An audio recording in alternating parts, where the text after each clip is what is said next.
Yo, what is up guys? Welcome back to a brand new F1 2020 League Racing video on this channel. This is ORL Spa round 16. As you can see, we're just going out for a last run in qualifying. This is actually the championship decider. As you can see, we're currently P13 in qualifying. Reason for that is we put on a wet setup, full wet setup. First of all, because it will be full wet at the start of the race. Second of all, I don't really want to show my qualifying pace heading into F1 Esports in 2 days. So yeah, that's the reason I chose full wet setup. I know it's going to be worse than a full dry setup in the race as well, because it is going to dry up and we're going to be slow as hell at the end of the race when it dries up. But anyway, it doesn't really matter. I think we only need to outscore Danny, and then we have won the championship. So yeah, championship decider. P13 right now. There's still more time in it, as it's quite weird or different to suddenly go from a dry setup to a full wet setup in qualifying, as top speeds are obviously a lot different, downforce levels are a lot different, balance of the car is a lot different. So yeah, I'm looking to improve at least 3 tenths more, and I think that will get us around the top 5 pretty much. But yeah, more people will improve obviously as well, and there might be other people going for a full wet setup or something in between as well. Yeah, this is going to be quite a tough qualifying heading into this last one. Just creating some space for myself to have clean air. As you can see, quite a big gap to the ahead of me. I think the pole time right now is 40.3 from Alessio Di Capua in the Ferrari. But yeah, as you can see, starting a lap here, getting a little bit of wheel spin out of the last corner, which is okay. Heading into turn 1, braking at 100 meters down to third gear, get nice rotation. As you can see, again, a little bit of a moment on the exit. Balance not great, of course, with this full wet setup. Some corners it's a bit sketchy on the exit with oversteer, and some it's a bit understeery. But anyway, heading into sector 2 now, going into Le Combe with 200s down on our time. But as you can see as well, we're 3 tenths down on VSR Top Tom in sector 1, which just shows how slow we are on the straight. But going through Le Combe, we're 800s up now, and through here as well, quite a bit better on minimum speed, and gaining some time through there as well. Now 1.2 tenths up going into pool 1 with a small lift, which I think cost me a bit of time. Obviously it's a bit hard to predict what's gonna be with this full wet setup, on how it's gonna behave, as I didn't practice with this setup, of course. Yeah, going through here, it's all looking very nice. We're 2.4 tenths up going into the last sector.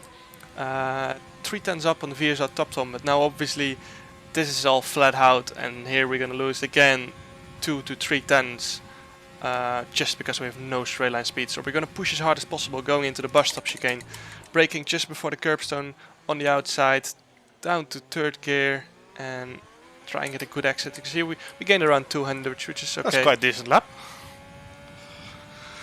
What you did? 40.67.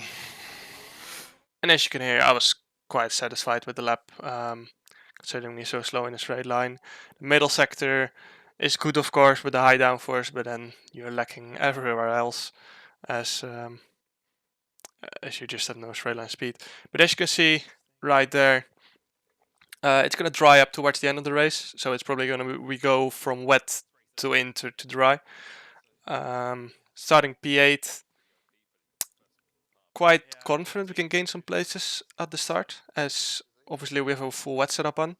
Skipping through the start now, as nothing important happens in the formation lap. Actually, I think Alessio spun actually on the formation lap, but yeah, starting P8 on a full wet setup, hoping to get a good start here.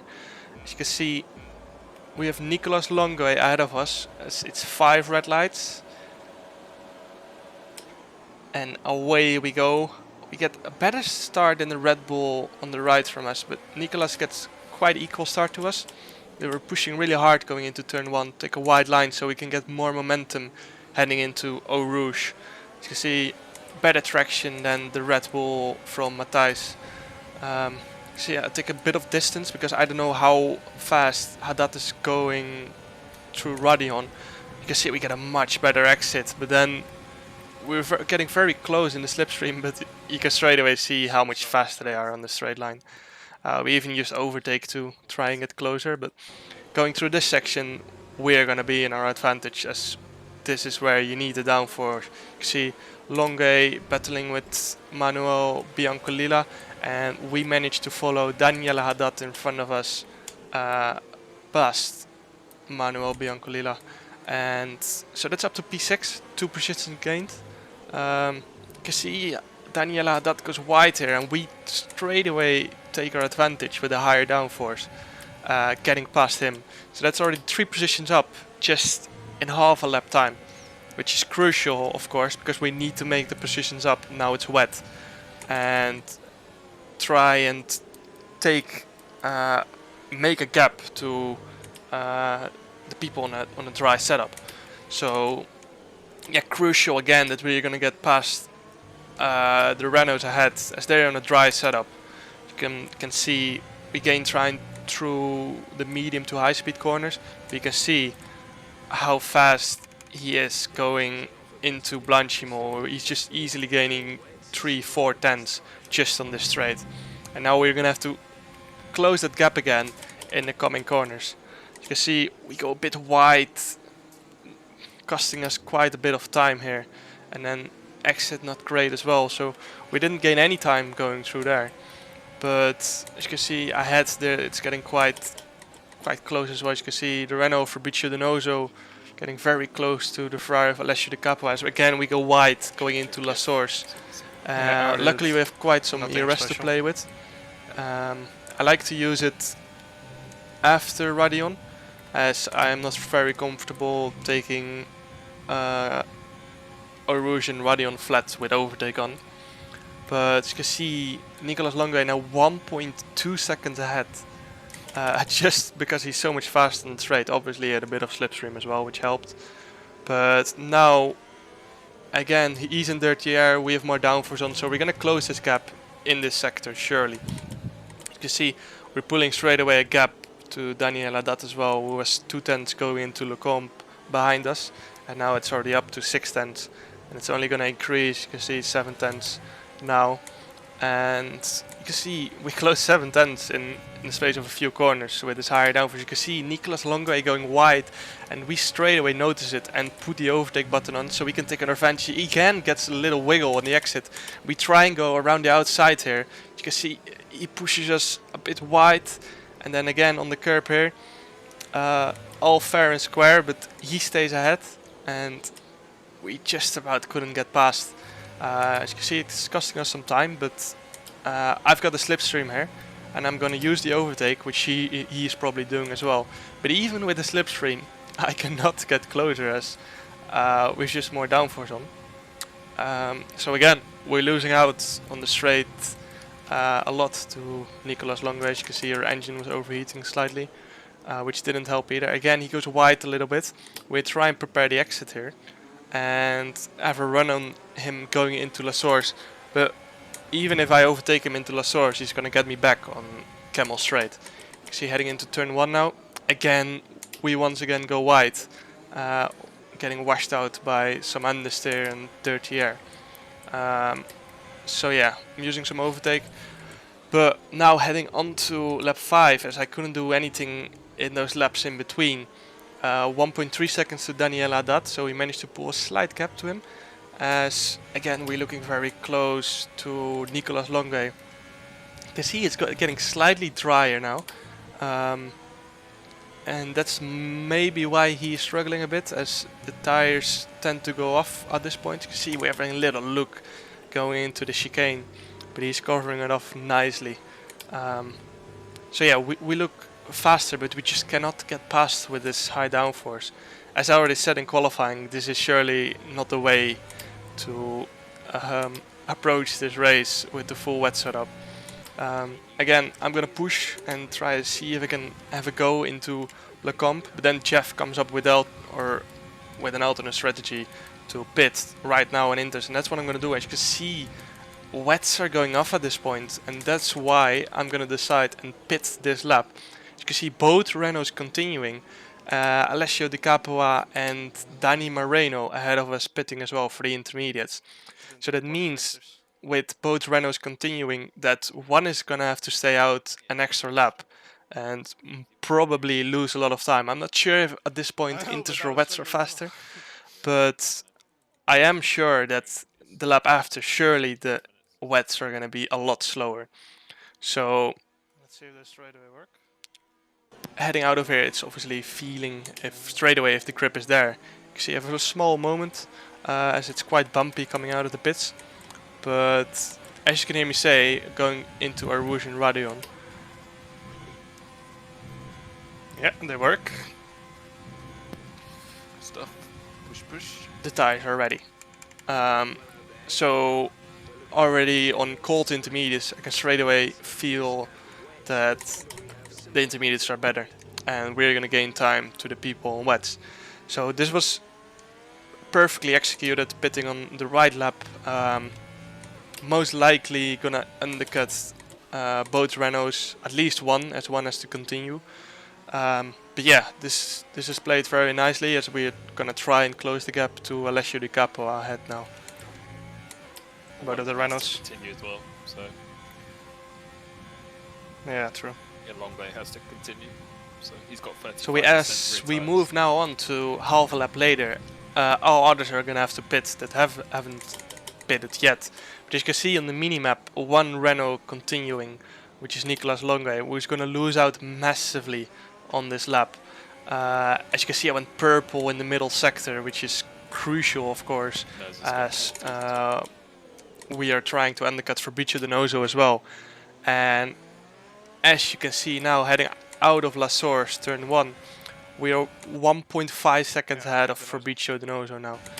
And that means that on that outlap, we were around 3 seconds faster than the wet runners.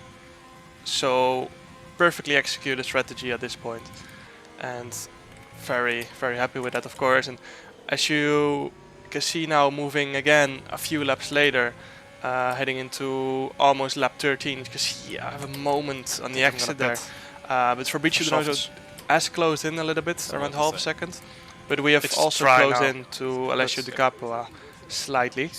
But you can see it's not raining anymore, and I felt like this was the perfect time to pit. We'll find out in the end. And as you can see, Alessio Di Capua continuing for one lap. So obviously it's always very tricky on a damp track with slicks, but I felt like this was the right time to pit onto the softs. And at the time I wasn't really sure if the softs were gonna make it, but obviously they're new softs, so that helps a little bit as well to carrying them longer into the race. Again, heading out, as you can see Fabrizio Donoso behind us on mediums, but CRG and Matthijs behind that on softs as well. So as you can see, Chassou get owned behind us on intermediates. He's perfectly behind us as the DRS gets enabled. You can see I'm struggling a bit through a Rouge and Radeon, trying to keep the car stable. I'm going to use some ERS so we don't get in trouble with Chassou get owned in this straight. So I'm quite sure he doesn't want to pass us as well, as I think he realizes that it's only going to cost himself time.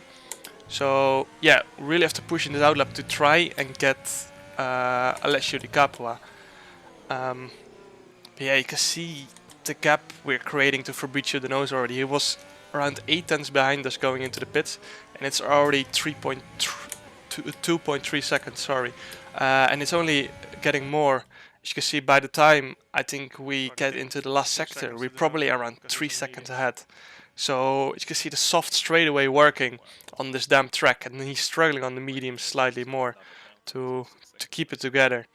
And now also something that's helping me as well is that he's stuck behind an intermediate runner. You can see he's losing so much time at this point behind him. So we go purple middle sector, which shows again we've made the right strategy call, as surely the intermediates are really fading away at this point on this dry track. As we now move on to a few corners later, you can see Alessio and Dani Moreno pitting as well. Ah, Moreno's too far out. Yeah, it's got 6 seconds to go. Yeah, but Dani went on mediums actually. I think I will let Alessio straight away go. Because, well, he's gonna pass me even if I don't want to. Yep, copy. Yeah, as you can hear me say there, Dani on the medium, so he might struggle in the first few laps. But there's no point in trying to battle Alessio at this point, as he's on a dry setup and I'm on a full wet setup. So, yeah, I decided to straight away let him go and try and follow him to defend myself from the likes of Fabrizio Donoso and CRG Matthijs. We're probably both on dry setups as well. To try and keep Donoso out of DRS for this lap. Yeah, use all my DRS to keep him out. Don't need to fight it too hard either. Alessio's going for it now. Yeah, so as you could hear me say, with 2 laps to go, I was just trying to keep Donoso out of DRS. Not that it really matters, as Donoso has 9 seconds of penalties and Dani Moreno ahead has 6 seconds. But yeah, I'm just trying to stay within 3 seconds of Alessio Di Capo as well, as he doesn't have a penalty at this point. But obviously, in case he does get one, then I can take this win. But at the moment it's looking very unlikely, as I'm pushing really hard in this middle sector to try and stay with it within DRS. Obviously, Dani and Alessio Di Capo ahead are most likely going to push really hard on that last lap, ERS wise, which we don't have, as we've used it all to try and stay within DRS of those guys. And the issue is as well, because we're such high on downforce and wings, we're not getting our ERS back as fast as possible, as we spend longer on the straight, and our deceleration is a lot less, which means we're harvesting less ERS back as we have less friction on the rear brakes. So that's all making it slightly harder. As you can see, the guys ahead now out of DRS. So yeah, right now I'm getting back in a little bit, but as you can see, Fabrizio Donoso behind us on a dry setup. We get a quite big snap getting out of La Source. Fabrizio Donoso behind us, 7 to 8 tenths heading into the DRS detection zone. He probably has a lot of ERS as well, as we have 2% left at this point, pretty much. Nothing we can do. We're just gonna let him go, as he has penalties as well, and try and stay within 3 seconds of Alessio Di Capua and within 6 seconds of Dani Moreno, which is probably gonna be quite easy, as we can just follow Fabrizio Donoso around for the rest of this lap. At the moment it's looking like we're gonna finish P2. We can hope and pray for a penalty of Alessio Di Capua, but it's not looking very likely, as he probably knows as well that he has this win in the back at this point. I think the people behind me has penalties as well. I think I have only 2 warnings at this point. But yeah, nothing really we can do at this point anymore. So yeah, we're just waiting. Not gonna attack Fabrizio at this point, not that we really can, as he's much faster in this last sector as well. So just gonna keep it clean at this point, and as it stands, we're gonna win the championship. So all we had to do was finish ahead of Dani Moreno, which we're gonna do heading into this last bus stop chicane. We're gonna keep it clean and smooth, and this is gonna be, I think, our 12th or 13th podium. We're not winning this time around, but we have won the ORL Season 13 championship after this second place, 1 position ahead of Dani, which was enough. That's all we needed to do. Very happy about it, of course, as we've pretty much dominated this whole ORL season, and we've done what we had to do. And as you can see there, P2, almost everyone had penalties apart from Ben Sabo and Alessio Di Capua and us, of course. So yeah, very happy about the championship win. It is our second championship win in a row as well. Last season we won on F1 2019. This season we won on F1 2020. There will be another season coming in, I think, a few months, but we still have 5 or 6 races to go. 6 races to go actually, as next week is Singapore. Really looking forward to that one. It's a shame it's not on the F1 Esports calendar, but I really enjoy Singapore. Very tricky, a real driver track, and absolutely love it. High downforce as well, so can't wait for that one. I will upload one next week again between 3 o'clock and 5 o'clock, depending on how fast I get the editing done. Make sure to like and subscribe if you like this video for more F1 2020 or sim racing content. See you guys next time.